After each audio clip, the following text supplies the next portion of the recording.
Ici, on se trouve donc au musée des abattoirs, dans une installation que j'ai réalisée au mois de novembre 2016.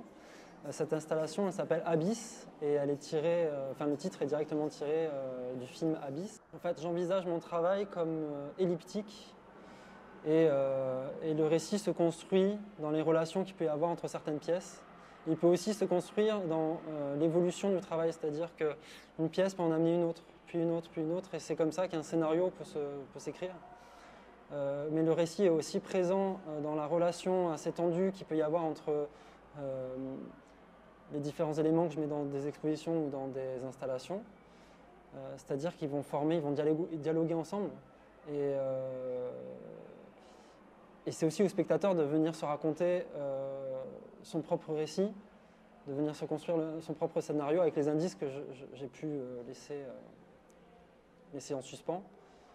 Du coup, il y a une espèce de doute qui plane en permanence sur le travail que je mets en place. Le doute quant à la réalisation des œuvres, comment elles ont été faites. Mais en même temps, on a quand même les indices qui sont dedans. Il y a toujours les indices du travail qui sont là.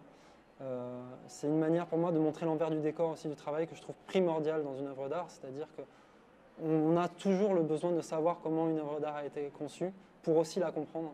Donc dans mon travail, la présence du cinéma est assez récurrente parce que ça me permet en fait d'avoir un dialogue plus privilégié avec la forme.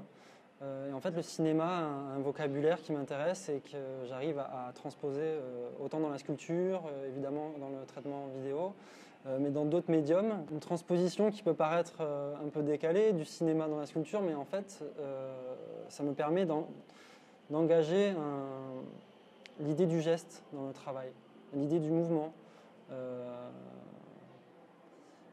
Et pourquoi le mouvement? Parce que pour moi, en fait, même le travail sculptural, c'est pas quelque chose de figé, c'est quelque chose qui peut évoluer dans le temps. Et les sculptures gardent les stigmates aussi d'un travail d'atelier ou un travail qui a été fait en amont.